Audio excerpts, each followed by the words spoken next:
Hey guys, All in Crypto here, and welcome back, ladies and gentlemen, for another YouTube video. I hope you've all had a wonderful Wednesday. Today, you guessed it, we're going to be diving into Cardano. We're going to be giving our kind of update on where we're at. Things are looking good, ladies and gentlemen, and we've got a lot to discuss in this video. We've got a huge announcement that could be taking place on Friday, or certainly is going to be taking place on Friday, coming from one of the protocols to be building on top of the Cardano ecosystem. We're going to be going over that again.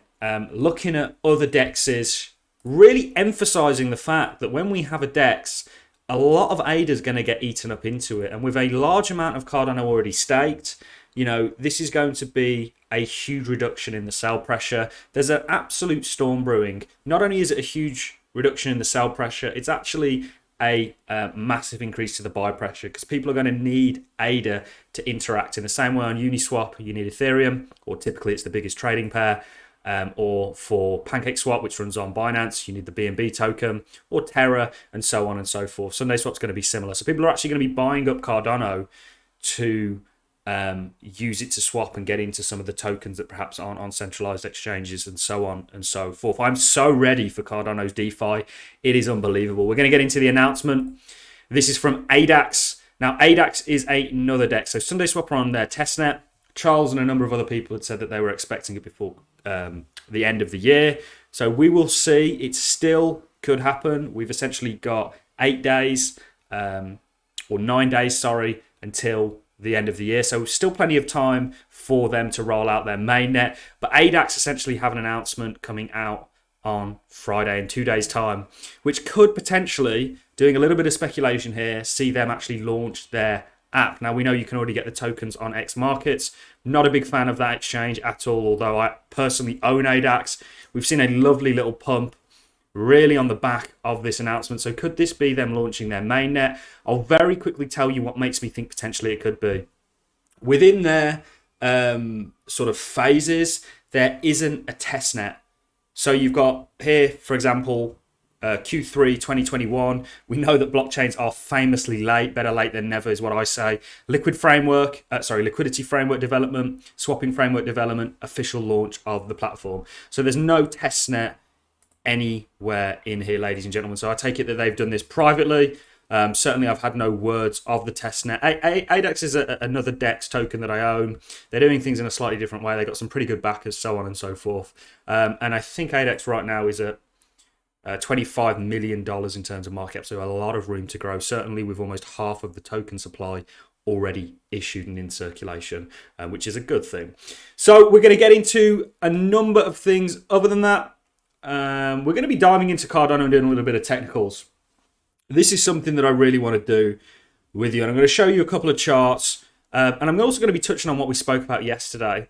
And I'll find that very quickly for you. If those of you who aren't following me on Twitter already, guys, head over to @RealAllInCrypto. We post plenty of stuff on there, like the ADAX announcement. But this is really what I want to focus on. This is the Cardano roadmap that I am essentially setting out. And we'll talk about the Elliott wave theory within this. We initially thought that our Elliott wave theory, this was the end of your third wave into your fourth wave. But I now believe this is the end of your third wave. This is your fourth wave.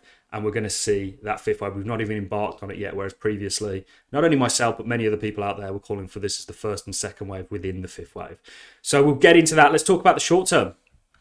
Let's put some of these lines on. Hopefully, I try to use a blanker chart as possible for people that aren't used to staring at charts with loads of lines on them. But this is essentially what we had playing out yesterday. And we did call this breakout on our Twitter. Another reason you should head over there. Where we essentially said, look, you are now in this descending triangle. You know, we don't want to reject. We need to break this convincingly, and we're stepping in the right direction. And that's indeed what we did. We found ourselves, the one thing that you've got to watch for Cardano now is there is lots of resistance ahead of us. A key resistance that we actually rejected off, but it's not just a resistance here, it's been a resistance previously, is this descending resistance here that found us as resistance there, and potentially could be finding us, or certainly has found us as resistance here. So we need to find some support here, break through it, and start taking out some of these levels. Remember, you've got a lot of resistance here, and that where you are today currently not only ties in with this descending resistance, but also previous levels of resistance, not just in the short term, but we can go right the way back to sort of March all the way through to July, and you can see there's areas of resistance, whether it be, and it's predominantly resistance than support when you look at it. So this is a key area that we need to take. It's definitely a step in the right direction, guys. When you really understand, and this is what I want to go into, what's around the corner with some of these DEXs turning on, with some of these DApps turning on, you're going to see a lot of Cardano getting taken off the table. You're going to see a big increase in the buy pressure because people are going to want to buy ADA to use things such as DEXs. They're going to want to buy ADA to liquidity farm, you name it, they're going to do it. And we're only talking about DEXs here. We've got the DeFi ecosystem, which involves a variety of things, whether that be lending and borrowing, whether that be a sort of MakerDAO stablecoin like Cardano sort of protocol, you name it, people are going to want ADA, or even buying NFTs, for example. They need to buy the ADA, buy the NFTs, and I know that sounds kind of contradictory because, of course, the person that has maybe sold the NFT might want to sell it, and that's a sell pressure, but often that isn't the case, you know. So there's lots and lots going on. It's something we're unbelievably excited about, and really, anybody that has used DeFi and other protocols, certainly for me, Ethereum, I used Ethereum yesterday. I had a staked token that essentially had come to maturity. I unstaked it, and just to unstake and get that token from the smart contract into my MetaMask, it cost me $380 in Ethereum gas fees. That's before I've even swapped it on something like Uniswap into a currency that I can get off at an exchange. So it's insane. I cannot wait to be able to use Cardano's DeFi because Ethereum and its ridiculous gas fees are a real problem. It's super damaging. As an ETH holder, it's very sad to see. So we're seeing the rising star. We've spoken about how the fact that Terra, Avalanche, and Solana have done very well off the back of their smart contracts. Why they've even outperformed POLKADOT, which is about to get smart contracts, or certainly they're on the cusp of that. They've had their parachain auctions, and I think Akala's rolling out within the next sort of 4 days or so. Certainly the tokens are getting released. We did cover that in greater detail. So yeah, think things look good. And certainly on the macro, you know, this is what we think you've got at play, and we think these are very, very comparable, guys. We think if you look at how this third wave ended, very similar. Let's put it on a bigger time frame. We're also going to talk about our RSI. This is just more of a kind of relaxed, chilled out update as we're sort of moving in the right direction. I don't want to get people too excited, but I'm extremely excited. You know, I think the coming year is going to be a very fruitful one for not only Cardano, but crypto as a whole. You know, we did lots of analysis with the lengthening cycle theory, and we absolutely do believe that that's the path that we are now taking. We're taking a cycles are going to look different. And within that, we've got prior knowledge to suggest that cycles do indeed lengthen. And there's a number of fundamental and technical reasons for that argument. So if we look at this third wave, what I'll do is just quieten the chart down, and I'll pull my ELLIOT wave theory up. Not an ABC correction. 1, 2.